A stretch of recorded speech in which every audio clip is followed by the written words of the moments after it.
we believe in the power of ecosystems. So if you look at the state of Andhra Pradesh, we are peculiarly a long state. We have the second longest coastline. So each district is a geography for administration in India. Each district, we have specific focus areas. So if you take the southern bit, we want to focus on automotive manufacturing in one district. Renewable energy is a big thrust area. It's not just about solar, wind, it's about the pump storage projects. Close to 72 gigawatts is going to get built out in the next 5 years. Then you have the two other districts which are focused on electronics manufacturing, which is the Chittoor and Kadapa district. So like this, we have very district-specific focus areas. So coming to north of our state, we're going to focus on data centers, big data, the entire chem and pharma hub. So there's a lot of specific focus areas, and then we go back and say, what should each department do in order to achieve this vision? So for me, it's very clear that I have training institutes in the government. The ITI is polytechnic. So we're going to train manpower for tomorrow. So let's talk about all the green jobs we can create in one district. All the civil aviation jobs we can create out of one district. So that gives a lot of clarity, alignment for the state government on what we should go out achieving.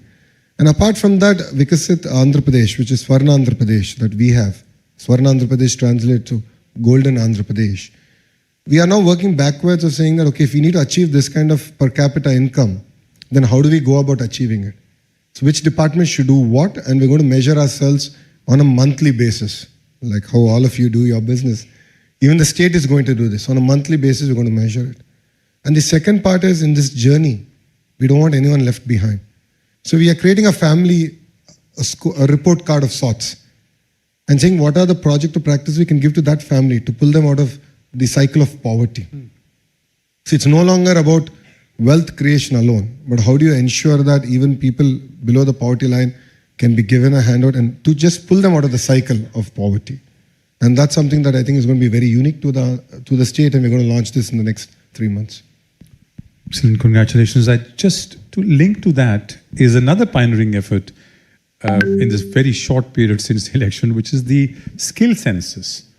We haven't heard of this widely, but when I was doing the research, I sort of came across this, which is very unique again to Andhra, which is a basically creation of population scale digital public infrastructure for skilling and employment.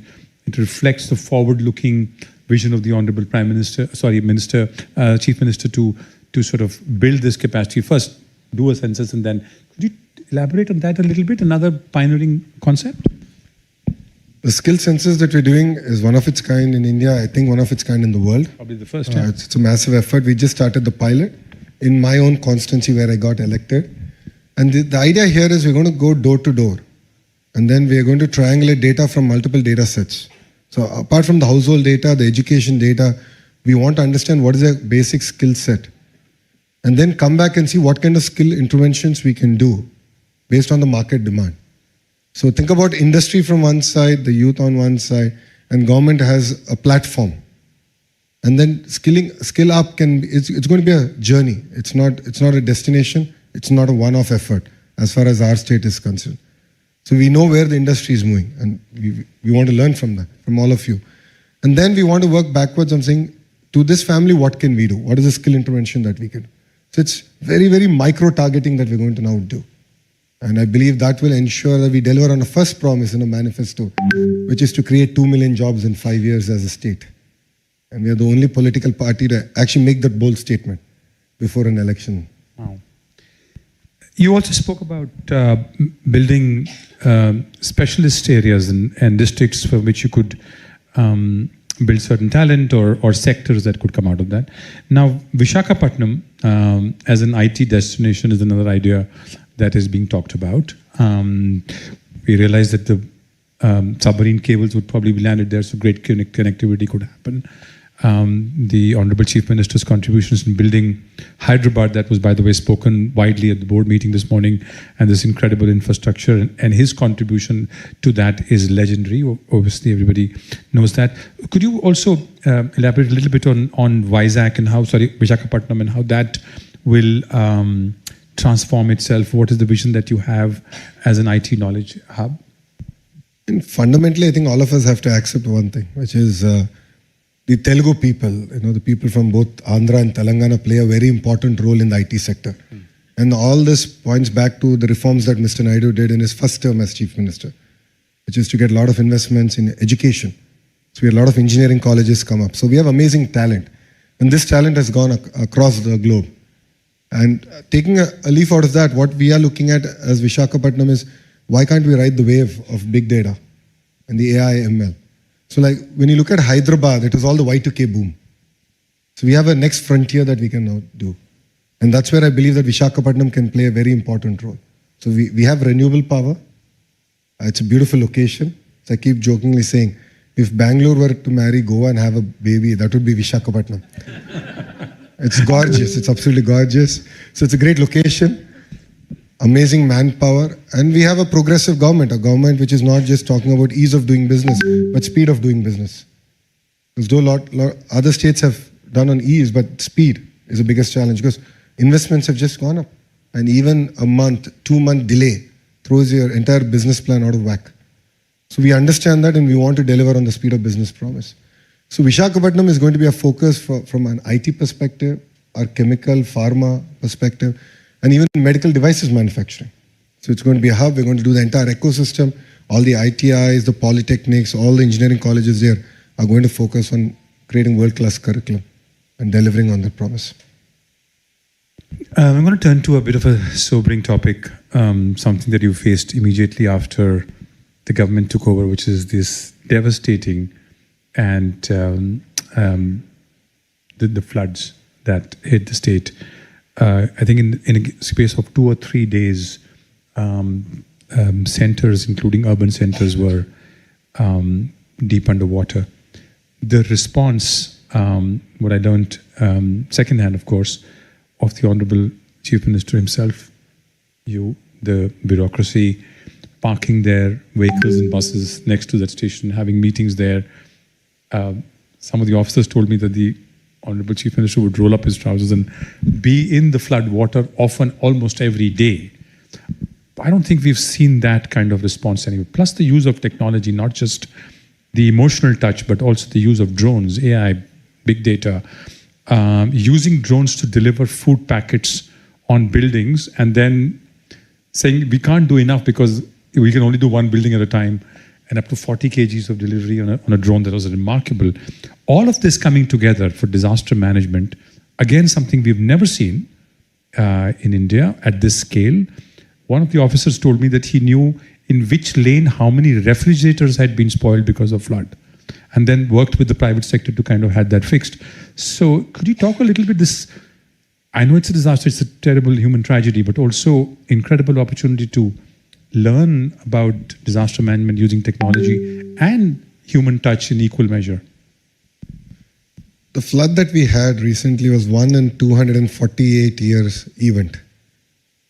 And as you know, things are changing and we're going to have once in a century events happening more often. So as a state, we understand that. But this flood definitely caught us off guard. It was a flash flood. In greater parts of the city, we had more than 6 foot water. So, and it was the first time that we had to handle floods. As a state, we've handled cyclones and we have expertise in that. But then Mr. Naidu being Mr. Naidu said, why can't we use drones for delivery? And I remember quite a few of the operators saying that's not possible. I mean, we've used it for agriculture purpose. Being an Indian, we call the Jugaad model. We had a basket fitted, let's say, let's try it. And success, we actually managed to deliver food. I think I wouldn't say that it was the best model. I think it was a great beginning because we didn't have enough of drones. So I wish I had 2,000 drones. Then I could have delivered breakfast, lunch and dinner to every house. But I just had about 40 drones. And with that 40 drones, we did do a pilot. And I think it clearly gives a direction of what India can do. And we're seeing other nations use drones to kill people. But I think India shows the way of how we can use drones in terms of relief and rehabilitation. So I think there's a lot of work that we've done there. Saying that, the second bit was the entire rehabilitation. So relief was done. How do you pay money? How do you rehabilitate people? Again, we put all the models out. We had a sandbox. All the images of the water from CCTV, from our drone footage was put out there. We had all the education institutions across the country and in Andhra Pradesh take a look at it, give us suggestions, start working on the models to tell us at what day, what level of water was in which area. So based on the amount of water outflow to the terrain, to where it's getting discharged, we could understand that better. So our rehabilitation, the money we were giving, it was amazing. We did this entire thing. 15 days after flood water receded, we doled out the money. And it was all done through online. Online because thanks to Aadhaar, every bank account is connected. So we were able to marry technology in that sense much better. But saying that, I think it's very important to go back to the field. And that's something that Mr. Naidu used to do every day in the evening. So he would go out for 4 hours, waist deep water, jump in, understand, did things get delivered or not? Then feedback would come to us. I was manning the control room. So he would say, okay, food didn't get delivered in this house on this lane. And here's the lat long. And then we had to send the food. So I think that's always required. I think you need a feedback loop. The human loop is always required on how much of a technology you might have. So I believe we have a model to handle such crisis, not only for Andhra, but for the nation. And one task we have taken up as a state is we'll get about 2,000 drones in the agriculture sector. A lot of the spraying, the pesticides and so on and so forth actually can be done using drones. And then during an emergency, we can pull it out and use it for relief activities. So I think it's a great learning experience. And as a country and as a nation, we're just learning on how can we use this technology far better. I just want to stop here for a moment and just applaud the incredible work that the government and the chief.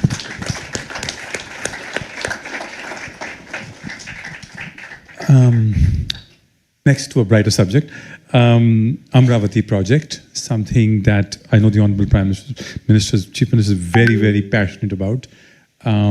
It could be, or should be, India's first ground-up AI capital, full of technology, built on the best plans, sustainable, everything that we can dream of. So if you could tell us a little bit about the vision behind the Amravati project, also called Amravati.ai, which is a very interesting subtitle for a capital city. How is it going and what is the vision? Because investors would really like to understand that. It'll be a state, a capital that will compete with several very important capitals in the south. With other capitals in the world. We're going to compete with other capitals in the world. Right. And that's our aspiration as a state. So as a state, we got bifurcated in the year 2014. So we are the new state, capitalist state. We started our journey from scratch. And Mr. Naidu is known for building cities ground up. An example of that is Hyderabad. So Hyderabad was built by the Nizam, Secunderabad by the British, and Cyberabad by Mr. Naidu. He has a great contribution in that. So he's known for it. And he brought the same vision, but he said, let's do this from scratch and a completely green field. And the beauty of this project is not just the technology bit, but the human angle, where not even an acre was owned by the government, it was owned by the farmers. So we pooled the land from the farmers, where developed land went back to the farmers. So how do you make farmers part of this growth, the economic growth that we're going to deliver? So and that's very unique in that sense. And we started off with that project. It is going to be India's world-class city. It's going to be all green powered. It's a city that's going to have district cooling system. Like how we have power, water coming and gas coming home, you'll actually have air conditioning coming as service. So we're looking at various efficient models that have been deployed across the world that can enable us to leapfrog as a city. That's one part. The second part comes to the entire knowledge bit. If you look at it, we already have India's premier institutes like SRM, VIT, already having campuses there, and they're creating world-class students, faculty coming out of that area, and more campuses are going to come. So that's where the entire knowledge economy is going to get kickstarted. And saying that, as a government, we are very passionate about real-time governance. We did this in the past between 14 and 19. But now things have changed. Now government can be in your phone. So why should you go to office? And single question is that. So when you push a button, you're able to watch a movie. When you push a button, you're able to get a cab or groceries or lunch or dinner. Why can't government be that responsive? And that's a straight question that I get asked by the Honorable Chief Minister. Saying that, phase one, we're working with various platforms. And the phase one, we intend to deliver about close to 100 government services via any platform to your phone, number one. Number two, we want to use AI. And we are in talks, we are actually piloting it. And there are amazing examples of how AI can sort of improve the efficiency of government delivery. And the various instances where I believe we could have done much better than we did in the past. So you'll see in the next 100 days AI being deployed in governance and also helping ministers, bureaucrats take decisions. So we already started this project where we have a digital twin for every minister. And based on the entire social listening, based on the feedback from various sources, it would advise that these are probably the 5 areas you want to pay attention in this week. So we're giving these insights to the ministers, and then we have this entire feedback mechanism. We understand sentiment across various ministries far better today. So 100 days from now, I think I'll be able to present it actually in front of everyone. And then we want to then go down, have a digital twin for every member of Legislative Assembly, so they can understand better what are the pain points, what are the things that we need to now focus on. So 2 quick points. Firstly, knowing Mukesh, he would tell me that if you're going to do that, please do it at US India Forum and the 100-day plan. We would love to have you over and have you present this to the investors. They would love to see this. We would be honored if you would do that. And again, ladies and gentlemen, remember, Amravati.ai not competing with the best capital cities in India, but with the world. That's the ambition, that's the plan. Quite incredible. And thank you for sharing that. You spoke about knowledge hubs and universities and Andhra Pradesh's Knowledge City initiative, which is focusing on knowledge. And also looking at building these world-class universities. I can count 4 AI universities: skill, sports, and logistics. Could you elaborate a little bit of the plan here and how it plays into the vision that you've just described? So we're now working with private universities, global universities now to come and invest in our state with a clear vision of what should come in which district. So one university which got added to the list was the entire Civil Aviation University. So we're working with GMR, which is the world's second largest private sector airport operator. And we're working with them on actually building a Civil Aviation University in Visakhapatnam, because that's where we believe that it can be the hub for it, and where 25% of the global workforce can actually come from Andhra Pradesh. Logistics is going to be closer to where the ports are. Nellore is one district which has a good number of ports. We want to do it there.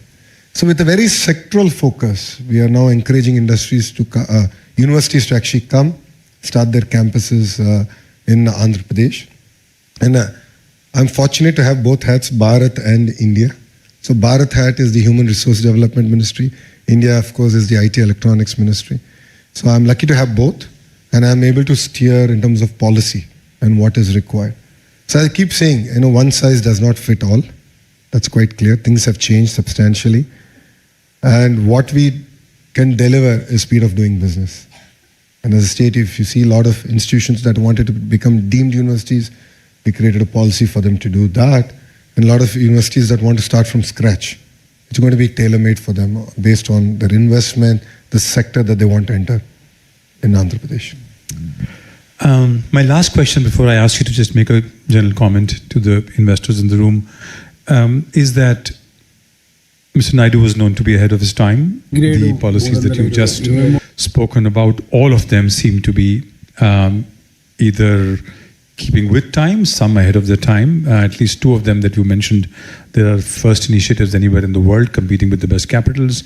What do you see as the challenges in getting to this vision over the next 5-year period? As you rightly said, Mr. Naidu is always ahead of his time. And as a political establishment, we tend to put the cart ahead of the horse. And you've seen subsequent elections, we have not been able to win. And that's something that we take as strong feedback for ourselves, that continuity in governance is equally, if not more important at this juncture for our state of Andhra Pradesh to see our vision through, number 1. Number 2, whatever vision I've shared with you is something that I've already discussed with the electorate, and we go back for constant feedback, and we will involve them in the entire process. And the last bit, I think even the political class or the bureaucracy, I think the last 5 years was a slumber. So I think it's taken us a bit of time to wake everyone up and say, let's move. And with a kind of renewed interest and energy that Andhra is now witnessing, creating that momentum is going to be very critical for us as a state. I think these are the clear 3 things that we want to go about delivering. And I'm sure that these 3 delivered, then Andhra Pradesh should be the first $1 trillion economy in India. Thank you. You have some of the largest investors from the United States in this room, existing and potential. What is the message that you would like to give? What is it that you would like them, the process in which they can engage with the government? Few words for the delegates who have flown all the way to be in this meeting. Thank you very much again for having me here. I'm honored. See, Mr. Naidu is a veteran. This is the 4th term. He's the Chief Minister of Andhra Pradesh. But he brings renewed energy. Just to give you an idea of the kind of mandate we got, out of the 175 constituencies we contested, we won 164. That's a 92% strike rate. It's the highest ever even we've witnessed. Saying that, out of the 164, 88 of us are first-time members of Legislative Assembly. In his cabinet, 17 ministers are first-time ministers. So a lot of fresh faces, a lot of energy to do good. All of us are raring to just get going. Andhra Pradesh is, as I said, a very long state, which lends itself very well for decentralized development with clear sectoral focus. As I already stated, we believe in the power of ecosystems. And we are here to deliver on that ecosystem. A lot of work has already been done between 14 and 19. It could be renewable energy, it could be the automotive, the mobility sector. Electronics manufacturing is another great area where a lot of work has already been done. Biofuels, aquaculture, pharma, then you of course have the entire medical devices manufacturing, the IT space. So the state lends itself very well for investments across all sectors. And the beauty of our state is we can potentially be a net zero in terms of carbon emissions as a state. Sheerly because of the 72 gigawatts of renewable energy that is going to come online by the end of our term, which is 2029. So as a state, we are competing with other states. No second thoughts about it. But one thing I can promise to you in Andhra Pradesh is speed of doing business. That's something that other states cannot promise. We will deliver on that. As ministers, we are very committed to it. So every investor who's knocked on my door, we have a WhatsApp group that we create, and then we are in touch with them. And every week we update the investor on what has happened, what needs to be done, what are our hits and misses for the week, where have we fell short, and how are you going to make that up? Because see, our investments ticket sizes have increased. I mean, now $1 billion investment seems to be a norm of the day. But then a week delay, a month delay, or even a 6-month delay of your project is just going to throw your business plan out of the window. So we understand that, we appreciate that. So we will deliver on the speed of doing business, and we're here to deliver. And last point, for us to deliver this, we have recreated Economic Development Board, which is being headed by a young IAS officer. And we have his entire team under him is coming from the private sector. So veterans from that industry are going to come join the Economic Development Board. So they'll be your single port of call and your point of contact. And anyone investing over $1 billion in our state will have a dedicated person from the state sitting in your office and delivering on the promises that we have made to you. So I request all of you to look at our state. Please come. You will see the renewed energy that we have, the great opportunities across all sectors. It could be the new capital city, it could be our port, it could be our big data, it could be the chemical, the entire pharma ecosystem. There's amazing opportunities out there. So I request all of you to take a hard look at the state of Andhra Pradesh and definitely give us an opportunity, and believe me, we will deliver much, much better than any other state in India. So thank you very much for having me. Jai Hind. There you have it. Ladies and gentlemen, a young political leader, clear vision, focused on speed, inspirational and on point. Please join me in giving him a big round of applause.